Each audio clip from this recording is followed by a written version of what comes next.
Welcome into the SBR betting roundtable for Wednesday, December 6th, alongside Donnie Rightside, Jeff Nadeau, Ian Cameron. I am Drew Martin. We're going to be going over NFL, college football, some Canadian sports, also some college basketball, and we got best bets to come.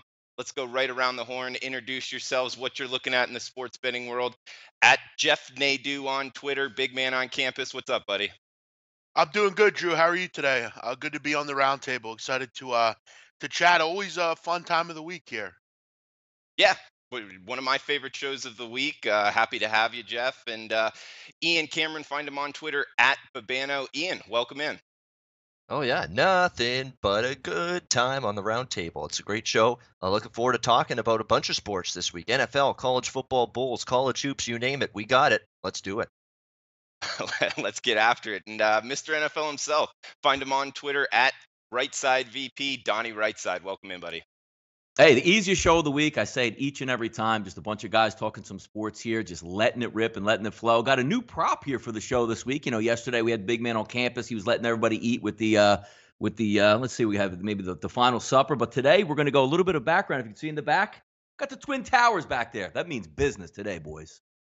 Twin Towers, nice. And we had a little prop last time with number of likes, and we set it at 80, and it went skyrocketed over. This week, let's go with 125. Are we taking the over or the under on 125 amount of thumbs up likes?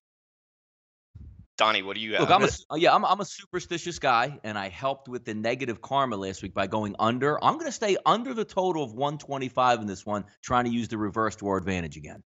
All right. And by the way, this is by the time the show ends, not, on replay or anything. Ian, what do you got? I'm going to have that same faith in our viewers and our great SBR followers as I did last week. Give me the over. Give me the over. Jeff, what are you thinking? I'm gonna go. I'm gonna go over as well. I think I agree with Ian Cameron that we'll have the faith that the people will say yes, and we'll give at least us four. So, I mean, now we only really need like 120. All right, I'll go over two. So 3 overs, 1 under. And if you like the content, please give us a thumbs up, a like. Donnie, you want to start us off with an NFL maybe bet on or fade team, whichever way you want to go with it? Yeah, you know what? Last night I was on the show with Gabe. We're uncovering some gems, talking a little bit of football, setting up the table for this weekend. And one of the games that we actually came on to there that we wanted to look was the Baltimore Ravens. That's going to be my buy on team heading down the stretch. You say, man, I've seen Baltimore a lot this year. They don't play that great of offense. Joe Flacco looks like he's stuck, in the old age home at this point, moving around in the pocket, not much of a vertical passing game. Well, I think things are going to change up there for me. Say, whoa, whoa, whoa, whoa, whoa. Pittsburgh Steelers are on deck. Have you seen the Pittsburgh Steelers fighting for the top seed in the AFC at this point? Give me the Baltimore Ravens as a bet on team. The reason why this weekend, if you take a look at the Ravens and the Pittsburgh Steelers game this week, who needs that game more? The Ravens need to win each and every game, already engaged in playoff mode. The Pittsburgh Steelers pretty much have the division wrapped up at this point, even with a loss to the Baltimore Ravens. Bigger eyes on the prize for the New England Patriots and the Pittsburgh Steelers that are going to square off next week. I think this weekend and to come, you're going to look at the Baltimore Ravens as a buy on team. Let's look at their schedule coming up at Pittsburgh, which are getting about 5 or 6 points there in desperate need to win this football game. Then you have Cleveland, Indianapolis, and Cincinnati to end the season. Buy on the Baltimore Ravens. I think they're going to sneak into the playoffs here, folks. Nice, Sonny, on the Ravens. Okay, Ian, any follow-up to that and a bet on team for yourself? Yeah, I mean, in terms of a bet on team for me this week, it's going to be I'm going to stick with them because they've been so good, and I'm not sure that I trust Carolina in a spot like this. I'm going to stick with the Minnesota Vikings as long as they're in this 2.5, 3 range, not any higher than that. I like what I'm seeing from the Minnesota Vikings here on a week-in, week-out basis. Defensively, as good as it gets. What a job last week. You hold the Atlanta Falcons in that Georgia Dome or Mercedes-Benz Dome environment to 9 points. Goodness, what a performance that was by Minnesota. Case Keenum, you can mock him all you want for what he's done in the past at other stops where he's been Rams, Texans, you name it. But right now he's getting the job done, and he's got chemistry with Stephon Diggs, with Adam Thielen. With all of these receivers, he's looking as confident and crisp and sharp in the pocket as I've ever seen this guy play before. Well coached, well prepared every week. One of the least penalized teams in the NFL consistently, year in and year out, is the Minnesota Vikings. That's a big reason why they're a team that's had all this success under Zimmer. He's preached discipline, instilled it in this football team over the years. They're just a complete go-on team for me right now. And after what I saw from Carolina last week against New Orleans, I think this defense is a little bit overrated. I think Cam Newton and that offense, if you struggled with New Orleans defense last week, I think you're going to have a real tough time here against Minnesota. So give me Minnesota as a bet on. They just and again, unlike New England, you're not getting you're not getting an inflated price to back Minnesota. There's still value there, including this week. And Eric in the chat box saying Ravens defense is on par with the Vikings, so he's probably in line with both of you as well. What about a fade team, Ian or Donnie? Either one, any team you're Ian, looking go at, ahead. Donnie? Hit it. Yeah, Ian, I'm gonna fade the Houston Texans. The Houston Texans to me are a dead team walking at this point. If you're unfortunate, if you had a Houston ticket in your pocket last week, what happened? Derrick Henry busts up another point spread with a late touchdown run, gives Tennessee the point spread cover in that game. But what's there left in this Houston tank? I mean, Tom Savage is awful. Your offense has struggled with him in there, other than one game against Arizona, where you move the ball pretty well. Outside of that, you've done nothing on offense. Your defense is still banged up without key personnel on that side of the ball. You're not going into the postseason. What reason is there to lay points with you here this week? And say what you will about the team they're playing, San Francisco, and what a bad year it's been. Are you Jimmy G? Who wants to know? Who wants to know? He's a better quarterback than anyone you had before. There's no question about that. C.J. Beathard or Brian Hoyer. Jimmy Garoppolo's stats aren't going to, blow you away last week, what he did against Chicago, but he protected the football. He moved the ball. He got first downs. He kept the offense on the field. He gave the defense some much needed rest during that game. They didn't have to come back after 3 and out, 3 and out, 3 and out all the time. Just little things like that. Obviously, it wasn't the point explosion you want, but they settled for a lot of field goals, bogged down in the red zone against Chicago, but they got the win. They moved the ball. They showed more crispness, sharpness on offense. Jimmy Garoppolo, for his first start, I thought performed pretty well. You'd think he's going to get more comfortable in Shanahan's offense as time goes on here. So not only is Houston a bet against, San Fran a good bet on situation for me there this week as well. And Donnie, what you got? Never ends with the fun of the Buffalo Bills. Circle the wagons. Let's get it going. We're going to beat the Patriots. Well, now more it's like circle the wagons because it's about to be Custer's last stand up in Buffalo. They're dead in the water right now. You saw Tyrod Taylor go down. What does that mean? Hey, let's get a look at Peterman out there again. He looked really good in his last start. Looks like he's probably going to carry the water for the rest of the season to see what they have. And the one thing how you know, fellas, that one team is probably cooked and dead is when the IR train starts to ramp up, where guys that are nicked up all of a sudden, not only questionable for the week, they just get IR'd for the rest of the year because your eyes are already moving forward to next year. You don't want to have anything happen to them in the last 4 to 5 weeks of the season. You want to have a strong offseason heading into next year. No Achilles injuries, no knee injuries. The Buffalo Bills are at that point right now. I think it's time to raise the white flag in Buffalo. I'm out on that team. They are a fade for me now. All right, guys. Hey, good bet on fade segment there. Hey, let's move on to some NFL breakdown right now. We got a good one on Thursday night. Short week for both teams. NFC South rivalry. New Orleans versus Atlanta. I know Atlanta had a tough game against Minnesota, but before that, they were looking good. And New Orleans, man, one of the hottest teams in the league. But short week on the road, always interesting. Looks like the market's kind of liking the Dirty Birds at home in Mercedes-Benz Stadium. Jeff, let's get you in here. Any opinion on this Thursday night NFL game? Yeah, I mean, you want at some point you think that New Orleans is gonna, fall apart, and they have. I mean, they've lost games, but they've not fallen apart like I think a lot of us did. I remember when we talked about the NFC South, and I remember at that time, I remember I was down at the shore. It was the summer. All of us talked about New Orleans. I think a lot of us were under the thought process that their defense isn't good enough. They're not going to be good enough. They struggle. It's always a problem. I mean, it hasn't given them problems yet. I mean, they're giving up 20 points a game on a road, just 15.8. They've been a very good road team in this league. And look, Atlanta's just been average this year. It's a big game for them, but they seem to, in these games this year, just kind of fall apart. You look at last week, a great opportunity to kind of get back into it, and they scored 9 points and struggle. Some of these teams I'm really just not looking to step in front of. New Orleans has played well. I know they had that hiccup against the Rams, but overall they've been fantastic. Defense has been really good, and I don't really believe in Steve Sarkisian. I just don't. This offense has taken a pretty big step back since he's came in this year. It's been a totally different offense, seemingly. I mean, they can still move the ball, but I just don't really trust him, frankly. And look, I mean, New Orleans has played well. I think the only thing Atlanta has here is it's at home, but it didn't really matter last week. So uh, I'd probably keep sticking with New Orleans, frankly. And Donnie, do you agree with Jeff? New Orleans is the side. I guess the argument for the Falcons is it's a short week and they're at home.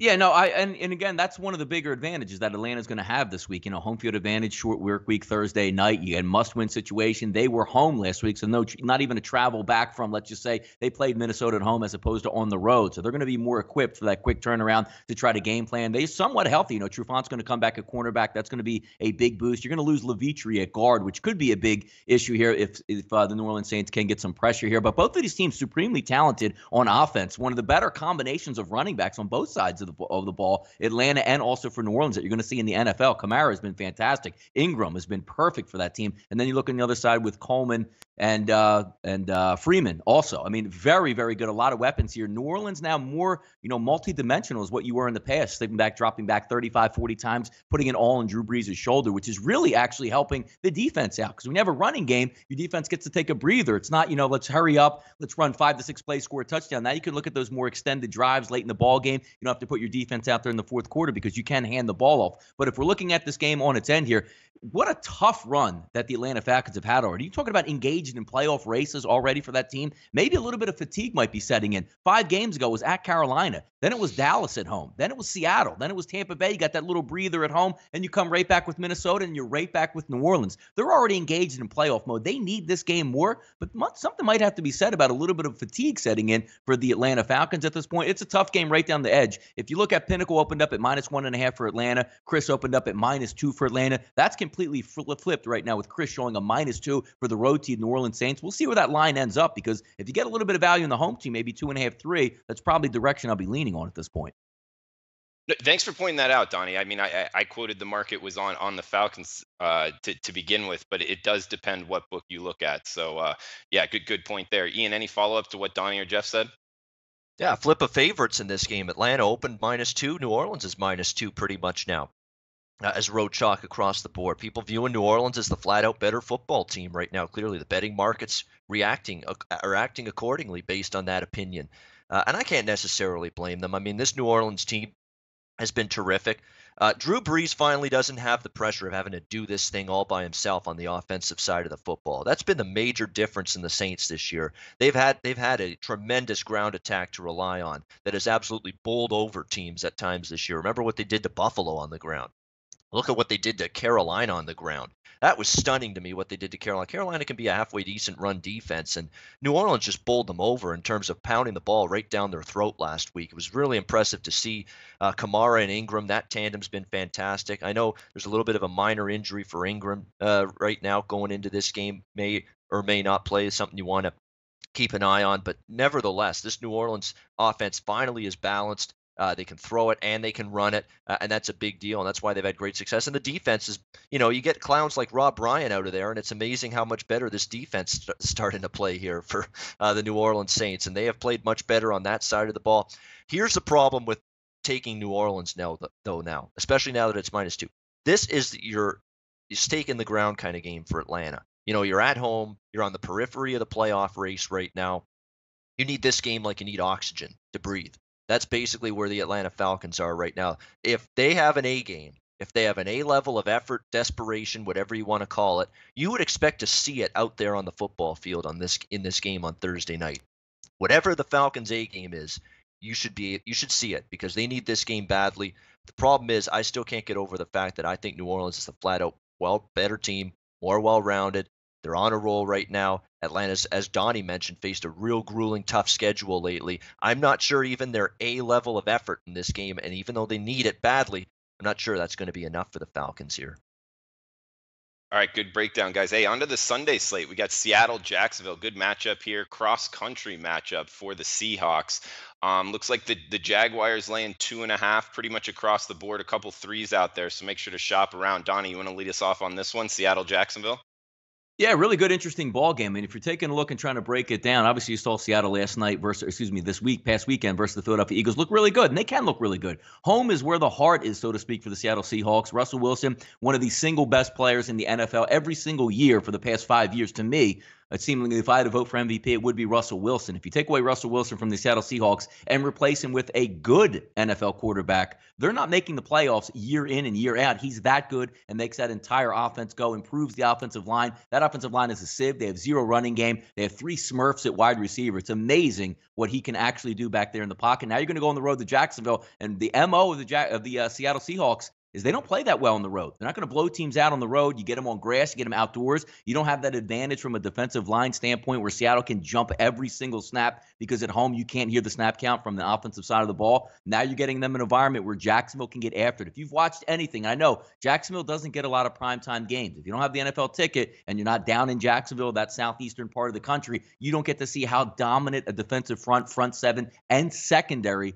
that football team has. You're always going to lean back when you're betting the Jacksonville Jaguars and say, you know what? I'm going to have to lean on Blake Bortles. The one thing that they've been doing very well is keeping the football on the ground, trying to limit the mistakes, limit the amount of passes that Blake Bortles has had in football games. Right now, it's early in the week because I want to see if Allen Hurns can come back. I want to see if Telvin Smith can come back as a linebacker. Jalen Ramsey, I know he's banged up a little bit with his hamstring. If Jacksonville comes into this football game, guys, healthy, I think they're going to be able to take care of the Seattle Seahawks just because the game is away. If the game was home, obviously you're going to lean towards Seattle. But since it's on the road, and that shows you a lot of respect now that Jacksonville's getting, they are a favorite here at home, and they should be. I think they can get the job done. Yeah, big man. I mean, I'm looking at both of these injury reports. It's kind of lengthy for both of these teams. How much is that a factor? Oh, I think it's always a factor in the NFL. But look, it's the NFL, so there's plenty of people that could step in. And look, we know what. Yeah, I mean, and look, it didn't affect the Seahawks too much last week. I mean, they did a nice job defensively for the most part. They had a breakdown or two, but I think overall the game plan just wasn't particularly good against Seattle. And you look what Jacksonville's going to do. Donnie made a great point. They don't want Blake Bortles throwing the football. They're going to run the ball. The problem is Seattle's got a real good run defense. I look at this game; it screams under to me. I know people will call that square, but I think it's going to be low scoring. Russell Wilson will make his plays, but at the end of the day, Jacksonville's a very good defense, as we know, tops in the league in points given up per game, I believe 14.8. And look, I think Seattle's better on defense than we think. They have a real good front seven for the most part. Questionable in the secondary, but I don't know that's going to be tested too much. To me, this is like a 21-13 type of game, something like that. It's a low total, but I think both teams would just, really kind of keep between the hedges, punt a lot, field position. Seattle's not always, they're always a team that's going to be somewhat low scoring for the most part. And against this defense, I just don't think the offense is going to really work too much against them. So for me, I'd lean under, Frank. Yeah, Ian, it is a low total, but I kind of agree with Big Man. Are you in that same boat? Yeah, I'm not touching the total. Under in theory makes some sense, but again, you're talking 39 and a half. It's tough these days to get under that kind of number. It really is. You could have a pick six here, a fumble return touchdown there, and then all of a sudden you're biting your fingernails and sweating. And that's not the spot you want to be in. But in theory, it should be low scoring. I mean, I think both offenses are going to struggle in this football game. I'd lean to Jacksonville below a field goal here. I think the matchup in my mind of the Jacksonville defensive front against this very anemic Seattle offensive line is a problem for the Seahawks. It really, really is. I mean, this could be complete overwhelming advantage in the trenches. Jacksonville's defensive front against this Seattle offensive line. That's going to be a problem, I think, for the Seahawks that they're going to have to overcome. How are they going to overcome it? Well, it's going to have to be Russell Wilson's show, scrambling, spinning around like a whirling dervish out there on the football field and trying to find an open receiver down the field, which we know he's capable of doing. He's got that athleticism. He's got that kind of spunk in him to do it. But it's not going to be easy, and we do have a Jacksonville secondary as well that's been pretty good this season at negating the pass. Of course, when you talk about Seattle's weakness defensively, it's that secondary with Cam Chancellor out, with Richard Sherman out, with a bunch of guys out in that secondary for Seattle. That Jacksonville, in theory, should be able to take advantage. And yeah, you look at the numbers for Blake Bortles last week, some of his best passing numbers of the season, 26 of 35, 309 yards, 2 touchdowns, but you did that against the Indianapolis Colts and their sorry defense. You're going to have to do it now against Seattle. I know Seattle's banged up there, But at least Blake Bortles showed that ability to get the ball downfield. I mean, still 300 yards. I know Seattle's defense in theory is better than Indianapolis, no question. But still, that is a vulnerability that if Bortles is even somewhat as good as he was last week, he even might still be able to take advantage of it, find receivers down the field like Marquise Lee and company. So something you want to keep in mind. Of course, it would be nice to see Allen Hurns suit up here in this game. We'll see if he does. But at less than 3, I'm looking at Jacksonville here. Talking about Seattle traveling to the East Coast here, although it is a late kickoff, I do believe, which does benefit them a little bit, 4:25 Eastern. But I'd lean Jacksonville at anything less than a field goal. All right, guys, good breakdown. Hey, we got a huge NFL card. If you're liking the content, please give us a thumbs up, the like button. Guys, let's do another one. Minnesota, Carolina. Looks like Carolina catching 2.5. You can get a 3 at Just Bet right now on SBR odds. They are at home versus Minnesota. Winning straight up and against the spread pretty much week after week, as you guys know. How are we looking to bet this one? At Jeff Nadeau. Let's start us off, big man. Yeah, I'm not really over the years, last couple years, I'm sure, Donnie and Ian can also attest to this. The Minnesota Vikings are very good against the spread team. I mean, you look at this year, 9-3 against the spread, and over the last couple years, 32-13. I remember last year they were a very good ATS team, and it's not stopped here. And plus, they're a really good team, so they're always worth backing. I just don't really want to get in front of them right now. They're on fire, and they're kind of like the Eagles. You stay with them until they kind of crap out. And I'm not saying the Eagles crapped out, but they didn't cover last week. So, now I'll be a little bit more inclined to maybe look another way when the Eagles play. But, until the Vikings crap out per se, I'm not looking to step in front of them. And Carolina is kind of a head case team. I mean, some weeks they look real good, and then some weeks they don't. It's really all about Cam Newton. And you look at last week, another team that had an opportunity to get a big win, and they fell flat on their face.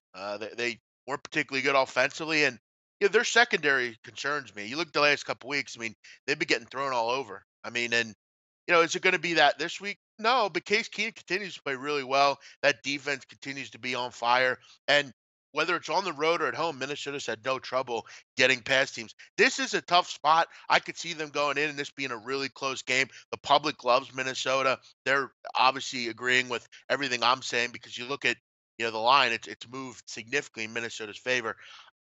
This is kind of one of those, Drew, where I'm looking to just, until Minnesota beats me, I'm not really looking to bet against them. But this could be that spot. Tough atmosphere, pretty decent team. Could be a similar situation to Eagles Seahawks. It's a tough game. Yeah, Vikings a tough team to step in front of. Are you looking to do that here, Donnie? It's one of those games where you're looking at it. I mean, there's a lot of intangibles come into this. Let's not forget this is the 3rd straight NFC road game for the Minnesota Vikings, and you played Detroit on Thanksgiving Day, which is always a tough spot, 12 o'clock start, short work week. Then you go the following week. You get a little bit of a rest time in there because you get that mini bye week, so to speak. You play Atlanta, tough, hard-fought game. You fly back to Minnesota. Now you got to fly back down to the southeastern part of the country and play another fast and physical football team. The one thing I'm having a problem with trying to build a case for the Panthers is, I said it last week, where do the points come from for the Panthers? I mean, I was even saying that last week versus the Saints defense. Now you're going to get what I think is the best overall defense in football with the Minnesota Vikings. They can completely lock down this Panthers offense. But again, they're getting points. They're at home. Who needs the game more technically? Obviously, it's going to be the Carolina Panthers in this instance over the Minnesota Vikings. But if you're trying to build a case and you're trying to bet it from that Panthers perspective, you're saying, you know what? If we rewound it to the beginning of the season, if you had, Funchess healthy, which he's banged up right now, if you had Olsen healthy, which he's banged up right now, if you didn't trade away Kelvin Benjamin to the Buffalo Bills and he was healthy in the situation, if you didn't lose Curtis Samuel, your wide receiver, for the rest of the year, maybe you can build a case and say, you know what, there's going to be a lot of options for Cam Newton out there against this very versatile, very fast, very tough defense of the Minnesota Vikings. But those guys aren't there. I mean, again, what if Olsen doesn't play in this game and Funchess, comes up a little bit lame with that shoulder injury? Are we just going to anticipate that Cam Newton's going to run the ball himself 15 times, run read option out there with Stewart and McCaffrey? I don't think that's the case. So in a normal spot, I'm looking to back the Panthers. I think they're in a great situational play here. But when you really break the game down on its ear, you say, you know what? Where is Carolina's points coming back? We know Minnesota. You can always say, maybe they are tired. Maybe it's the 3rd game. They're going to go back home after this football game. But I don't see it right now. And until I see a lag from the Minnesota Vikings, usually the defense always comes to play. And I just can't see Carolina matching up right now at this point and scoring enough to win this football game. Ian, any follow-up to that? Yeah, I mentioned Minnesota as a bet on it. Less than -3 here. I'm in on the Vikings. Absolutely, I'm in. And I know people will say, yeah, Carolina really needs this one badly. I think Minnesota would like this game too. I think first in the NFC would really be interesting to them. I really think that's something they would want. Why would we not want to play an NFC championship game in our great dome there, in our beautiful new stadium there? I think that's something they'd want to have happen, right? Yeah, I mean, I think Minnesota absolutely would want to keep winning here down the stretch. I mean, I think it's not a motivation issue. I think it's just a flat out better team issue. I think it's a flat out better coach issue with Mike Zimmer over Ron Rivera. How about Mike Zimmer's record now after last week's win against Atlanta? He is now against the spread 31-8 against the spread and not against non-division foes. 31-8 against. How do you go against that kind of track record? 31-8, 31-8. That's unbelievable. That's not a track record I'm going against. Carolina's offense, I don't trust them against elite defensive football teams right now. I don't. Cam Newton, was not very accurate with the football. The only points they put up late in that game were garbage time when the game was already salted away by New Orleans. They're going to be in tough here. Not the greatest spot for Minnesota, no question. Third straight road game concerns me a little bit, but defense travels. We've seen defense travel all year. Last year, this year, with this Minnesota team under Zimmer, and if it travels here to Carolina, good luck moving the football if you're Cam Newton and company. Guys, we got I guess some Canadian sports coming up, college basketball talk, college football talk, then some best bets. Please give us a like sign, the thumbs up button if you're liking the content. I'll tell you, the 125 number, big man, as you know, betting college basketball, we're not on pace right now. We're going to need a foul fest in the second half. Yeah, everybody's still waking up. Everybody's still waking up. Yeah. All right, guys. Let's. You want to do one more NFL game? Which game you want to hit? Eagles Rams. Spin the wheel over there. Yeah, spin the wheel over there. Eagles Rams. How can we not? All right, let's do it. 127, 128. Eagles at Rams. We got 49.5 the total. Looks like some opinion as far as five dimes just hanging a one -125. Everyone else at 2.5 for the home team, the LA Rams, formerly known as the San Diego, or never mind. Yes, San Diego Rams. Yes. Exactly. Go with the San Diego Rams. Exactly. But yeah, guys, Jeff, your game, how you looking to bet it, buddy?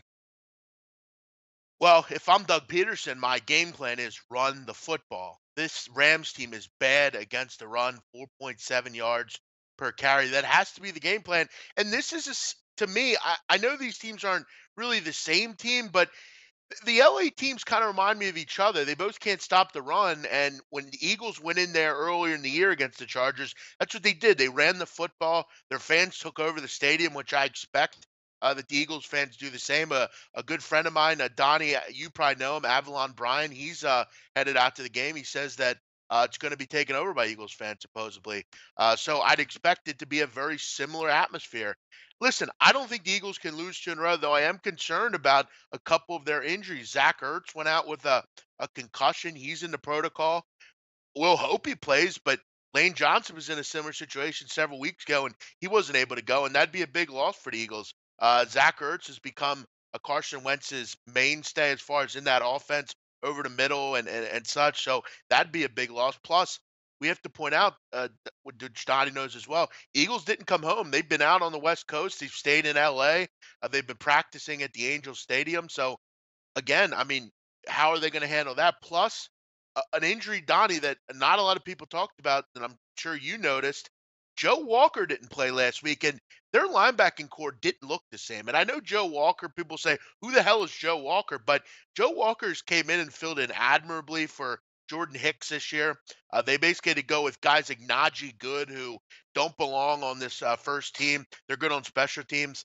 If you can get Walker back, you give semblance in your defense. They didn't look the same on defense, honestly. I'd like to have him back. But, I just think the Eagles are a better team. I think they run the football here. This is a gigantic football game. And I have a feeling that the game plan will be much better. Run, run, run. Donnie, you would agree. You got to run the football. This Rams team can't stop the run. Can we change his name to Najee Bad? Yeah, exactly. I mean, they weren't that bad last week, but yeah, you want some upgraded play. And Joe Walker, you say what you want. When you knock out Joe Walker calls the signals on defenses, on the defense. The quarterback of the Yeah, defense goes out. sure. Now you're trying to get Najee Good ready. Now you're trying to get, who is it? Ellerbe ready for that position. It's nice when you have a guy who's been there all year, been there last year, knows all the calls from Jim Schwartz, can set everybody up. Now, fast forward to this football game. If you look last week on Sunday night, the Eagles, from every aspect, did not play a very good football game. And what are you sitting in the fourth quarter with 8.5 minutes on the clock? 17-10 ball game within one touchdown. That game's completely different if a couple things go different, which, again, it didn't happen. The Eagles lost that game. But when you want to take a look and break down some certain situations, you can't have your quarterback come down on the first drive of the second half on a 2nd and goal, run it down to the goal line and fumble the football out of bounds. You can't have a clearly forward lateral on a 3rd and 8 play in the fourth quarter that would have brought the football back and you would have been punting back, now only down 7. You can't run the ball with your running back down to the 1-yard line and have Alshon Jeffrey have a meaningless holding penalty, which kept you out of the end zone. You can't not go for it on 4th and a half a yard when you've been doing it all year long.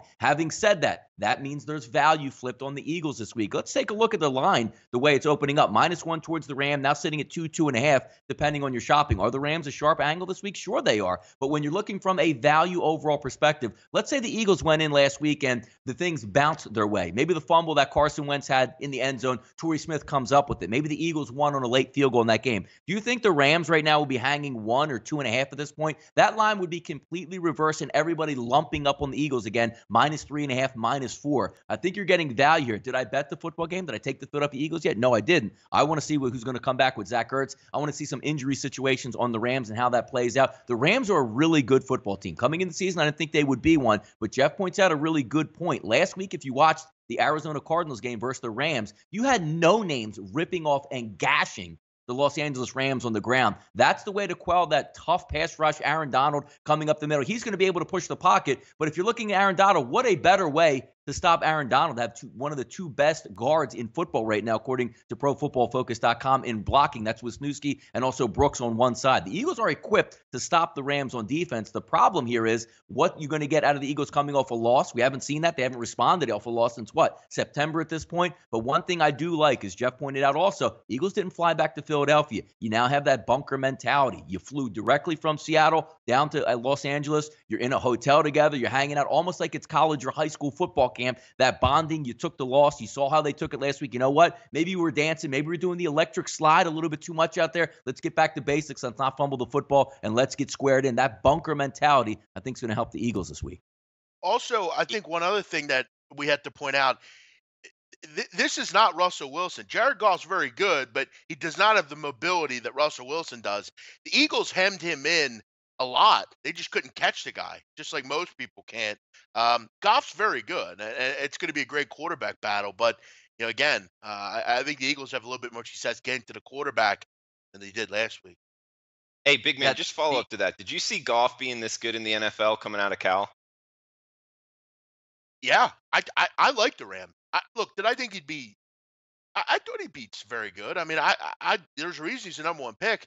I would rather have Carson Wentz personally, but yeah, I think he's been fine. I thought he'd be good. Did I think he'd be Aaron Rodgers at a count? No, but I think a lot of people I thought were a little bit too quick to write him off last year after, again, Jeff Fisher, when he's your coach, you're not really going to have a lot of success. To get a young coach in there. You're undercoached, yeah. Right. You give him some weapons. Donnie, what about What's that? No. Good stuff, big man. Donnie, what about you? Did you think he was going to be this good out of Cal? See, I was undetermined because I actually wasn't sure Carson Wentz would be this good. Obviously, I didn't think he would be this good this fast. It was sort of one of those hit or miss, like if you take those top 2 guys, one of them is probably going to work out. And the way that Jeff Fisher coached up Goff last year was embarrassing, which really gave me a jaded look at the Rams and how good they could possibly be and how he is. The one thing I do like, which I think is really interesting, and not many teams in the NFL do this, the Rams hustle up to the line of scrimmage so they can get set, and McVay actually makes the adjustments through the headset to Goff out there where he doesn't even have to put too much on his plate, literally setting it up like college. I mean, Drew, you see it all the time in college. They come up, do that fast snap count. Everybody looks toward the sideline and gets the play from up top in the booth during what the defense is actually set to. The Rams are implementing that in the NFL, which I think is pretty cool and takes a lot off a young quarterback's plate. Absolutely. And he's telling them little reminders like that. Like, exactly. Remember to look out for here. And that stuff helps a lot. What's that, big man? No, and that should be, and I'm sure Ian will mention that. And that's the reason we've just talked about why Jeff Fisher should never be a coach in the NFL again. I mean, he cannot. He's Marvin Lewis. He sits there and just deals with talent. He doesn't deal with it really. He just sits there and they win 8 games. He can't develop anybody. I've heard him around the Giants. I mean, I've heard him like coming in there and I'm thinking, you got to be fucking kidding me. I mean, Jeff Fisher. I wouldn't want Jeff Fisher anywhere near my team. Anywhere near it. No way. No Yep. way. And Ian, any quick follow up on that, or I guess it's a tough follow to talk Eagles after Donnie and Big Man. No, I let them have the floor when it comes to the Eagles. That's their boys. But no, I mean, when it comes to this game, we talk about it. Jeff Fisher, your quarterback's not going to get better under Jeff Fisher, just like it's not going to get better under Mike Mularkey or Dirk Cutter or some of these numbnuts coaches that we see floating around here in the NFL. And the just departed Ben McAdoo. Yeah, your quarterback doesn't get better under him either. There's just some coaches that don't develop. You're undercoached. You're just not coached well enough at the NFL level. And Jeff Fisher was that for the LA Rams. You're just not going to develop as a football team under that guy. You're seeing that with Sean McVay. And you got to give big man credit. He was on the LA Rams before the season, saying he thought this team could be good. Did he see them being, 7-3 good? Maybe not, but they've been absolutely fantastic. I mean, and Jared Goff's taken that step. He's getting quality coaching now from Sean McVay, which he was not last year. This is going to be a fascinating game. I think if I can get 3 or better with the Eagles, I'm going to lean in that direction because I'm in the boat of I'm not willing to throw this team under the bus for one bad game, one bad performance. There's a fumble at the goal line from Carson Wentz. There was some real shady stuff with the officiate. I don't want to say fixed against the Eagles because I don't want to totally buy into that. They were bad in the game. That's the main reason they lost. But, forward progress on first down didn't go the Eagles' way on one play. The forward pass past the line of scrimmage by Russell Wilson did not get called. Doug Peterson didn't challenge it, but that's got to be called. You got to see that if you're a referee. A pass interference call down the field against Seattle. They pick up the flag saying the feet got tangled up. There were a lot of weird calls that went against the Eagles there from Tony Corrente and his cronies there in that football game. I think Eagles are going to have a chip on their shoulder. Rams are playing well. More than anything, I like the over in this game, 49. I'm going to look at points in this game. I think the Eagles are going to be in tough stopping the Rams, but I think the Rams are going to be in tough stopping the Eagles. I mean, we saw Arizona on the ground in particular move the ball. Kerwin Williams, who's he? He's a guy that ran the ball pretty effectively last week for Arizona against the LA Rams in that game. So, if you commit to some of these running backs, Clement and LeGarrette Blount and some of these guys running the football, if you're the Eagles, then you might have success, take some pressure off Wentz, alleviate some of that LA Rams pass rush. I think we're going to see some points scored in this game. And for goodness sakes, Vaitai on this Eagles team. Could you hold your block, please? Could you do it one time for me? Hold your block. I mean, come on now already. He's been pretty good. He didn't have a great game last week. You're right. Michael Bennett hurt him a little bit. He's got to be better. Guys, he's got to be better than that. Big game, you got to be better. Yep.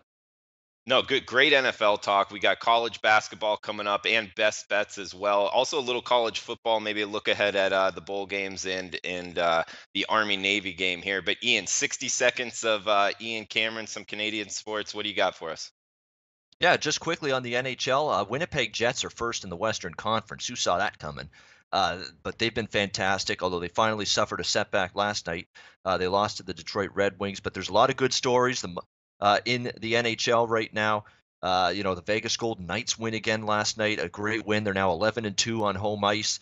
The Tampa Bay Lightning remain one of the best teams in the NHL. No question about that. The Nashville Predators that were in the Stanley Cup Finals last year, they're turning it on. A dominant road win against a red-hot Dallas Stars team last night in impressive fashion since they got Kyle Turris in that trade with the Ottawa Senators. This team's been absolutely rolling. Nashville's looking to me like a team that can indeed get back to a Stanley Cup Finals in that Western Conference. They're impressing me. And if you get that Nashville team in the playoffs again, that building at Bridgestone Arena in Music City, they proved how loud they can be and how much of a home ice advantage that can be. Could be a scary thought for opponents, but lots of good storylines, teams to watch in the NHL. Those are a bunch of them right there. All right, good stuff, Ian. Hey, let's move on to college basketball. We got Mr. College Basketball himself. Find him on Twitter at Jeff Nadeau. He's a great follow, anything college basketball-wise. Big man, where do you want to go with college basketball talk?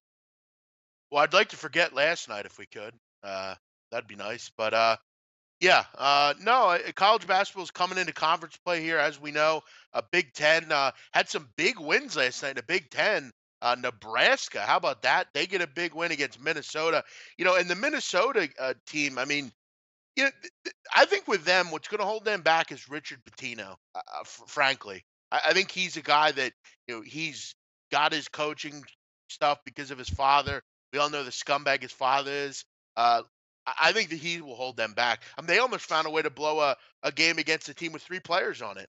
Last night they didn't play well. Nebraska always seems to have one of those each year, and they had it last night. Florida didn't look particularly good this week. They get blown out on their home court by a big-time athletic Florida State team. How about Notre Dame last night, guys? They lose to Ball State. How about the MAC, Donnie Wright? So the Cardinals get a Mighty big Mac win. last night shows up, late 3-ball. From Muncie. Yeah, how about Yes. that? And Yep. a Big team win. a team that I'm pretty high on that no one is right now is I think you have to really look at Arizona and say to this fact that they're not ranked, but last night them winning, did it surprise anyone? Didn't surprise me. They're really good. They need Raleigh Alkins back. He's their best defender. You've had a lot of trouble in the defensive end. When they get him back, I mean, they're as talented as anyone in the country. They could be a really buy low team right now. They're not ranked. You're probably going to get a good number of them, probably a number that you probably wouldn't have got, at this point. If them being good, you definitely wouldn't have. This is a good time to buy low in Arizona. Probably was even before last night. When they get Raleigh Alkins back, they're going to be a much better defensive team. They have, other than Marvin Begley, probably the best big in the country, and Ayton, Trier's just a scorer. They're going to be fine. They're going to make a run. They'll be in the Final Four, Elite Eight. There's a lot of interesting things going on in college. Duke obviously is rolling, but it's still early. We're still in non-conference play. Duke off a big win against St. Francis, PA last night, won by 50. Duke's to me still a favorite. Hey, big Yeah, man, I'll you tell you what, mentioned it's funny about Nebraska. Richard. Go ahead. Go ahead, Ian. No, I was just going to say it's funny. I mean, Minnesota to me's got the talent to be good, but you just worry about Richard Pitino. You're right. The coaching sometimes in big spots for him has been a little bit of a problem. And it's funny when you look at him on the sideline, especially when he gets angry. He looks like a little weasel. It looks like a little dipshit sometimes. It's just the way he's got that little look on his face sometimes when he gets a little frustrated or agitated. But yeah, you are a little bit concerned with him in a big spot. I've seen him absolutely flounder in terms of scheming a play out of a timeout late in these games at times. So that's going to be something to watch moving forward, that end game dynamic. Minnesota in close games against good competition. Is Richard Pitino on that elk of being able to coach up that team in big spots like that? In Big Man or Ian, we were just talking Wisconsin Temple before we started the roundtable. Looks like we got Temple -4, -4.5, 135.5 the total. What are you guys seeing in this game? Anything in particular? Listen, I think the Owls are a real good basketball team. I think they're going to get ranked at some point. They have some of the best guard play in the country. I mean, all three of their guards, whether it's Rose, Shiz Alston, or Anecchionia, I think all three of those kids could go pro. Anecchionia is really at the next level. He's a kid that I think has the perfect body, the perfect game to go to that level. But the concern you have at Temple University is inside the front court. Can Damian Moore play good enough against Ethan Happ? Because Ethan Happ is Wisconsin. He's what makes them go. Um, I'm leaning over, frankly. I think there'll be some points in this game. Temple's a team that's usually very efficient from the field. They should be able to score tonight. They've had a lot of success around the rim and even shooting the ball. I mean, they've been fantastic from the 3-point line. They've shot. They're one of the better free throw shooting teams in the country, and I think Happ should have a pretty decent game. This isn't one of those games like where you look against Penn State, you have a big time shot blocker down low. The problem that Temple has is their front court. I think Ethan Happ could have a pretty decent game. I'll be at the game, so if anyone has any questions, feel free to get in touch with me. I'm looking forward to it. But it's a tough one. A lot of people like Temple in this spot. For Wisconsin, off a big win, now you head over to the eastern side of Pennsylvania, and you face an upstart Temple team who's well coached. This is their first home game, haven't been home yet, so it should be a pretty good atmosphere down there tonight. Donnie, they're giving us the whole 2 hours ahead of time kind of thing, so I guess they're expecting a pretty nice crowd tonight down at Liacouras Center, so I'm looking forward to it. Yeah.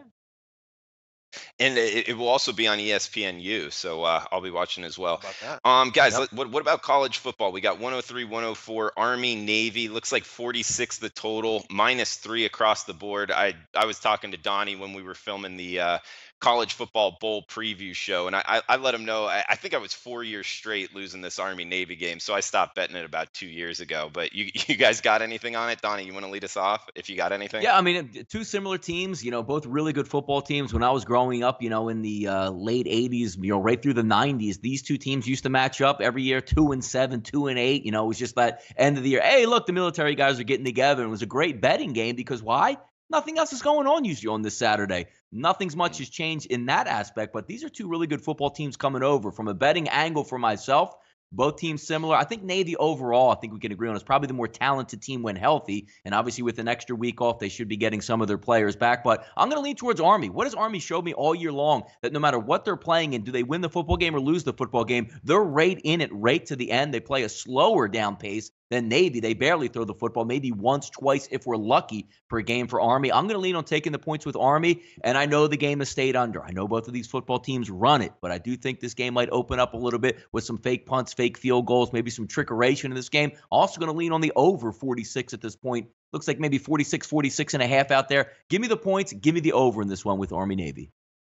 All right, Donnie. Yeah, the clock's going to be rolling with two options. It is going to be rolling. Yep. Extra preparation But it's time. factored into the number. Come on, odds makers know that. I mean, that's why you're dealing with a total in the 40s. I mean, you gotta understand that part of it too. I mean, they understand the clock moves at a rapid rate with these two offenses. So that's why I don't think it's crazy to see value in the over in this game. I think that's factored in terms of how slow paced both teams are. All right, and big man on campus. Any follow up on this game? I mean, 11 games this year, Army's thrown the ball 60 times combined. I mean, that's pretty amazing. I mean, they strictly run the football. Both these teams do. Two top running offenses in the country. It's interesting because Army to me is the better defense. They always are under Munkin. They've had a real good defense last couple of years. But look, Army can't throw the ball, and if they need to, they can. Navy at least has Tyler Carmona, and they do have the ability to throw the football. The question is, it seems like Zach Abe's injured in every game they play. He gets injured at some point. I just think we'd go and see them maybe run that offense they did against SMU, where they put Malcolm Perry at that tailback position and just let him run zone read. It was pretty effective. We'll see if maybe that slowed down defense can react to that. It's a tough game. I mean, two great storied programs, both want to win the game. I got to be real. I'd lean Navy. I just think they're better. I think they have the ability to throw the ball if they need to. And defensively, they're much better against the run than they are against the pass. And Army doesn't pass the ball really at all. It's just kind of straightforward, but they get gashed against good passing teams. Army's not that. They lost last year, Navy, in kind of embarrassing fashion. I'd imagine Navy comes out here in Philadelphia, gets the win and cover. I think they win like 27-21, something like that. I think Navy's the play here. Okay, good breakdown. And guys, we got a college football bowl preview show coming out. It will be coming out Friday morning. It's something that's really good content that SBR's put together. So look out for that on SBR Picks. Is there any bowl games you guys just want to throw out there real quick that's catching your eye? Something that you think the listeners need to know about bowl season coming up? Well, for me, just a general concept is make sure you're aware of the coaching situations with so many of these teams that have coaches leaving, coaches coming in, interim coaches in there for the bowl game. You want to know those situations, and you want to know what the motivation is behind who's going to be the coach for some of these teams. You look at teams like, UCLA, Florida State. What's the UCF situation going to be, even though there's reports that Frost and that coaching staff are going to stick around and coach that bowl game against Auburn. You want to be aware of that, and you want to be aware of how the players internally are responding to these interim coaches that are coaching these bowl games and what the situation is going to be, because you want to dig in, do your research, do your reading, find out which teams are interested, excited for these bowl games, which players and teams are responding positively to the coaching situations that they're going to be dealt with during their bowl game. These are some of the most important things you want to look at, especially with some of these early bowl games in terms of motivation and the coaching situations. Those two things really do go hand in hand. So you want to look at a lot of these teams that have been dealing with shuffling of coaching staffs here in the bowl games. Just do an extra little bit of time and research looking into those teams before placing any wagers on those particular bowl games. Yeah, kind of a random one, but it should be a fun one. The Birmingham Bowl, Texas Tech, USF. I mean, you should see a ton of offense in that game. Really kind of dueling quarterbacks there. But Cliff Kingsbury is a moron, so I'm sure he'll have some trouble either way. That's an interesting game. They're always interesting ones, and we really have to kind of delve into them here and really break them all down. But Memphis, Iowa State's interesting. Even Miami, Wisconsin in the Orange Bowl. Two teams that we've all talked about this year. It should be a fun bowl season as always. Way too many bowls though. Got to cut them down. I'll throw Way out too one. many. I'll throw out one quickly. Actually, that I mentioned that you'll see on the bowl previews that we did. You want to know? You want to look at these teams that have been out of a bowl game for years, that have had miserable times of it, and they're finally good enough to be in a bowl game this year. I look at teams like that as bet on teams. Purdue stands out like a sore thumb to me. This bowl season. I mean, Purdue's a team that's happy to be there, that's genuinely excited and enthused to be playing in a bowl game, to qualify for a bowl game. They're going to be up for it. And I like quality coaches with extra time to prepare, extra time to practice. Jeff Brom is a quality coach. He's got that at his disposal here with this Purdue team. Purdue is one of those teams, and you're going to want to look for teams like that. Been out of a bowl game for years, finally in one. They're going to bring that enthusiasm, excitement, and that extra little bit of hard work and effort and practice to get ready for their bowl games and want to get a win. All right, guys. Let's get into. Yeah. Oh yeah. Go ahead, Donnie. Oh, just three quick ones. Not even going to break it down to three. I mean, outside of the Final Four, we're all going to look forward to. There are some good matchups out there, but I'm looking at the USC-Ohio State game. I'm looking at the Washington-Penn State game, and then the Wisconsin-Miami game. I know Miami's down losing the last two. All the air is out of the bubble, but let's not forget where that football game's played at. That's at the Orange Bowl. Going to be a home game for Miami. We'll see which Miami team gets fired up after, getting that decompression time down where maybe you can ramp back up, because Miami does play well at home, and that will be at home. One other thing I always want to look at, and somebody in the chat box brought it up, suspension, who's in, who's out, who was injured during the season, miraculously makes a comeback. Case in point, I was listening to Frank Solich's press conference and reading up on it. He couldn't tell you anything. He couldn't tell you if the sky was blue, water was wet at this point. They even asked him a question at this point about the early signing period and how that was going. He couldn't even expound on that. Will A.J. Olette play in this football game? He wasn't sure if he could even play 5 years down the road at this point. So be careful from what you read about some of these teams heading into the bowl games, and don't be surprised if they take the field without their best players on mysterious bowl game suspensions. Interesting angle there, Donnie. Good one. Hey guys, we got best bets. We can end it on this. Let's go right around the horn. Ian Cameron, what do you got for best bets for us? Yeah, this is a team that in the NFL, I'm going to go Sunday in the NFL, that I wouldn't have imagined placing a wager on about 3 weeks ago, a month ago. I'm going to do it this week, though, and I know it's going to make one Lauren Sturcio, a guy we know very well, very happy to hear this. We're going to go the G-Men, the New York Giants, plus 4.5 this week at home against the Dallas Stars. You got the Clown College show fucking out of there finally, and Ben McAdoo. It's about damn time. Eli Manning is back now at the quarterback spot. Watch this be a rally the troops, rally around Eli Manning type of effort here a little bit for the New York Giants here in this football game. I think you're going to see that here for New York here in this game. And Dallas, to me, one of those situations. Donnie's shaking his head. He's disagreeing. But I'm telling you right now, I'm not laying points on the road with Dallas. I know they crushed Washington last week, but there's no playoffs coming Dallas's way right now. It's a pure response to the coaching change. I think it's a little breath of fresh air for this football team a little bit. You're catching points with them at home. What's Dallas going to show you on the road laying points? That's not a role I trust them in. I'm going to go New York Giants here, plus 4.5. Best bet for NFL on Sunday. All right, New York Giants plus 4.5. Donnie's shaking his head. And I'll tell you this, Donnie, last week, best bets only went 1-3, but yours nailed it, man. Good job keeping us away from the offer. So yeah, go for it, Donnie. What do you got for best bets? No, I'm going to look for the NFLs. I was just busting Ian's chops right there. It's a tough game. If you're looking just from a betting aspect and you want to be a sharp reader of a line there, 71% of the tickets already lined up on Dallas. Opens up at 6, now at 4.5. So, I mean, if Ian got it in early, he's on the right side of that movement there, whether or not that game's going to play out. But I'll root it on. I don't have any interest in that football game. I hope they go in there, Giants rally and cover, because as an Eagles fan, again, Ian, I like that. Give me the Giants with another win. Peg them right down in that draft, another couple spots. I would love Donnie it. So being silly there. Yep, I'm in it with you. If we take a look at my best bet of the week, we're going to go to Kansas City. As much as I hate the Kansas City Chiefs, there's a team I probably hate even more from a betting angle and perspective. That's the Oakland Raiders. Coming in this football game, yes, Crabtree's probably going to come back. Amari Cooper on that shaky side, probably not going to play in this game. Do or die here. It's amazing how many lives the Kansas City Chiefs are getting because of the division they play in. They're an absolutely abomination the past 5 to 6 weeks. Can't seem to get it together. Open up 14-0 on the road last week against a game Jets team at home. They fritter that away, end up losing that football game. But can we have one more last stand from the Kansas City Chiefs at home? It's not so much a buy on here of the Kansas City Chiefs. It's more of a fade of the Oakland Raiders. I don't see where the points are going to come from the Oakland Raiders. It's a tough environment to play in. Maybe one last stand here for the Kansas City Chiefs to take control of that division. Current line out there, you can get 3.5, 4. I'll even take the worst number. I'll lay the 4 here with the Kansas City Chiefs as my best bet. Chiefs by 7 in this game. And again, not so much a betting angle for the Kansas City Chiefs. It's more of I'm going to fade the Raiders. I just don't think they're that good. All right, Donnie, KC -4. Big man, what do you got for best bets for us? I'm going off the radar here, boys. You're going to have to look this one up. I'm going to go Europa League tomorrow in soccer, the second competition in Europe below the Champions League. So, again, Europa League.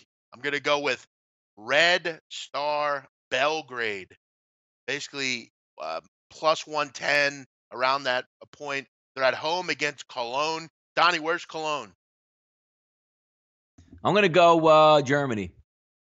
Oh, good call. They are from Germany. Good call. Guys, here's the Europa League. Last day of competitions here. Red Stars battling it out for second place.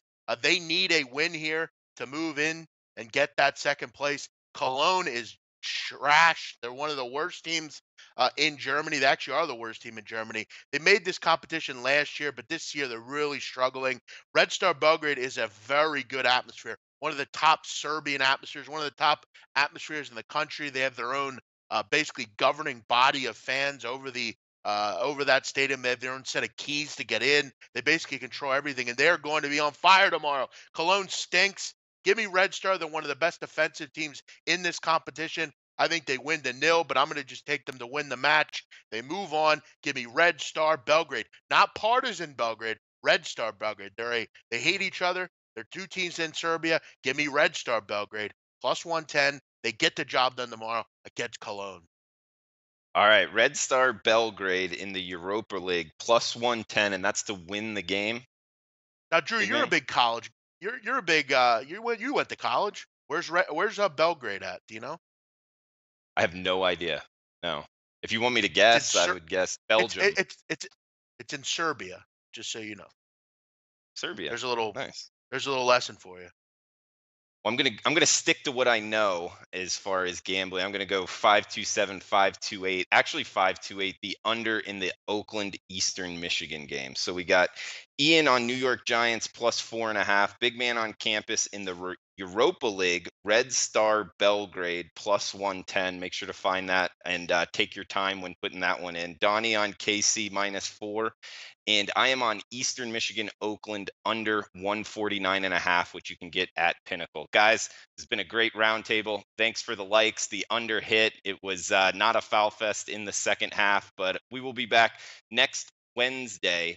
Same time, same place. For Donnie Rightside, Big Man on Campus, Ian Cameron, I'm Drew Martin. Thanks for tuning in. Good luck, everyone.